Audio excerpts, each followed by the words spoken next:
What's up, y'all? I'm still hanging out at the range out here, as you can see behind me, on what's turned out to be not too bad of a day. It's awful humid out here, but I've had a little bit of cloud cover and I've got some shade. Plus, I got out here pretty early before it heated up so I can get done and get out of here early. I gotta say, so far, these tests have not been too impressive today, and I don't really have high hopes for this 9mm right here, but maybe it'll prove me wrong. So the jelly contraption's out here hard at work with a couple of chronos and 2 blocks of gel. Now, again, I've done a couple of tests in these, and we got some stragglers going kind of every which way, so it's a little bit tracked up on the back side and a little bit on the front here, but as you can see, the whole front half of this one is completely clear, and I should have plenty of room to get all this done. Of course, as always, I'm using a heavy clothing barrier with a layer of denim, fleece, and 2 layers of cotton t-shirt. And what we got here is some 9mm from Norma. It's Norma's Safeguard ammo, 124 grain 9mm. The velocity on this is saying 1188 feet per second. Now, I've never tried any of this before. I'm assuming this is an in-house projectile from Norma. You can see brass case there. It's got a very wide open mouth on the cavity there, which normally is a good thing, so hopefully that'll help give us some good performance from it. Now, again, like I mentioned, I do not have high hopes for this stuff for a couple of different reasons. Number one, it's 124 grain 9mm, and they're claiming 1188 feet per second. That right there is already sketchy if this projectile's not a really good one. And number two, this info on this box is sketchy in general. This is saying 1188 feet per second, but you notice they've got an asterisk there, and it's also saying optimized for subcompact. Well, to me, that's 3.5, 3 inch, you know, maybe up to 4. However, if you go find the asterisk on this stuff, you'll see right here, out of a 6-inch test barrel. So that velocity is from a 6-inch test barrel, 1188. Again, that's already sketchy that you're calling this subcompact optimized, but you give us velocity from a 6-inch barrel. Why would you even do that? Because in nobody's mind should 6-inch barrel be considered subcompact. But we'll check it out and see what happens with it. So I've got a couple of different barrel lengths here, and neither one of them is 6 inches, because 6 inches is not a subcompact. So for the short one here, I've got my Canik Mete MC9, of course, with the 3.1 inch barrel. And then for the longer one, as usual, I've got the G17 with a 4.5 inch barrel. So again, I'm definitely not expecting good things out of this. Anything I do get will be a nice surprise, but let's get it set up and find out what happens. All right, let's see what we're working with here out of reasonable barrel lengths. I'm gonna do a 5-round average from each one, starting with this MC9 first. Now, like I always mention about this lab radar, if you're not familiar with it, you're gonna see multiple velocity readings. The large number is at the muzzle, and then you've got 5 across the bottom. The first one I've got set for 3 yards, which is roughly where the gel is here at 10 feet. And then I've got 10, 15, 25, and 50. Now remember, this box is saying 1188 from a 6-inch barrel, so we're probably going to be sub 1100 out of this MC9, which is not a good thing if that's the case.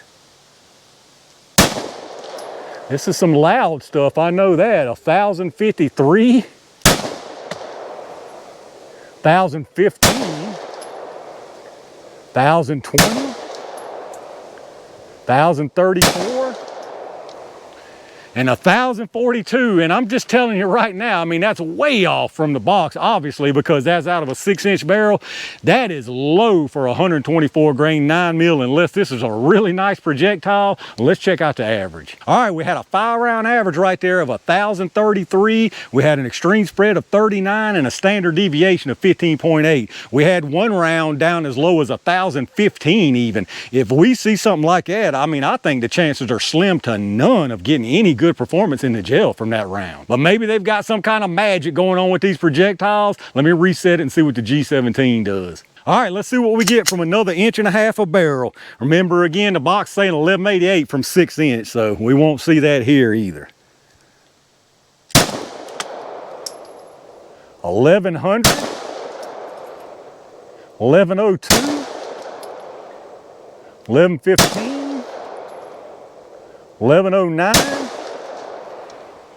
and 1102. So that right there was what I was hoping to see from the MC9. So my hope of the good performance out of this stuff just keeps on going down. Let's check out this info. All right, we did speed it up that time, but not a whole lot. 5-round average of 1106. We had an extreme spread of 14 and a standard deviation of 6.1. So definitely more consistent from this G17, but 1106 average, a 124 9mm, again, that's just not gonna cut it in my opinion, unless that's a really really good projectile, but who knows, 1106, and if you remember out the MC9, it was 1,033, so you talking about, what's that, 73 feet per second difference right there? 73 feet per second, not quite 10%, but with these kind of velocities, I would say that's probably significant. Now, is it gonna make the difference between good performance and bad performance? I personally don't think so. I don't think either one of these has got that much chance of having some good performance, but hopefully I am wrong. Let's get it all reset, and y'all know what time it is. All right, y'all, it's play it safe jelly time. I'm gonna put one of each barrel length into the gel, starting with this MC9 first. Again, if I'm guessing, I don't think either one of these is gonna give us anything worth looking at, but I really do hope I'm wrong here.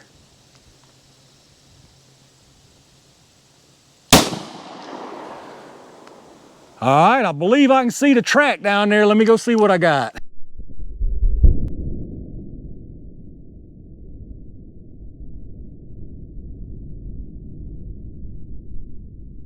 All right, y'all, I'm definitely surprised by what I'm seeing down there. Looks like you got some decent expansion from it, and penetration, of course, is great down there. So maybe we'll get some good stuff from this G17 too. Let's see what happens.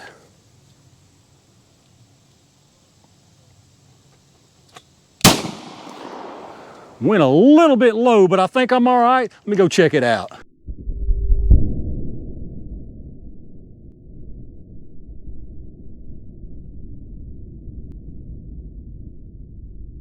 All right, let's check this stuff out down here, y'all. I have to admit, I'm really surprised from both of these. The velocity on this stuff would not have led me to believe we was gonna get anything worth looking at.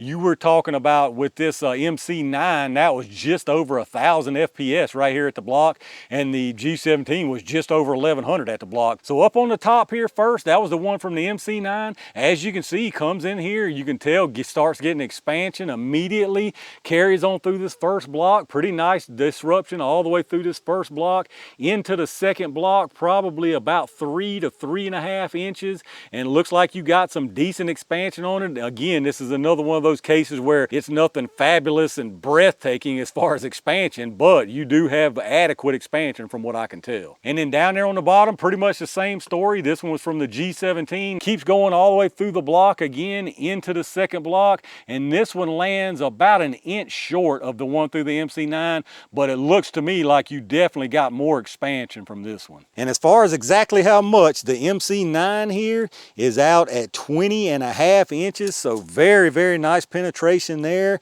And then the one on the bottom from the G17 is exactly 19.25. So in my opinion, both of these things got some really nice penetration. And then your close-up look here, again, that one right there is from the MC9. We'll follow it first.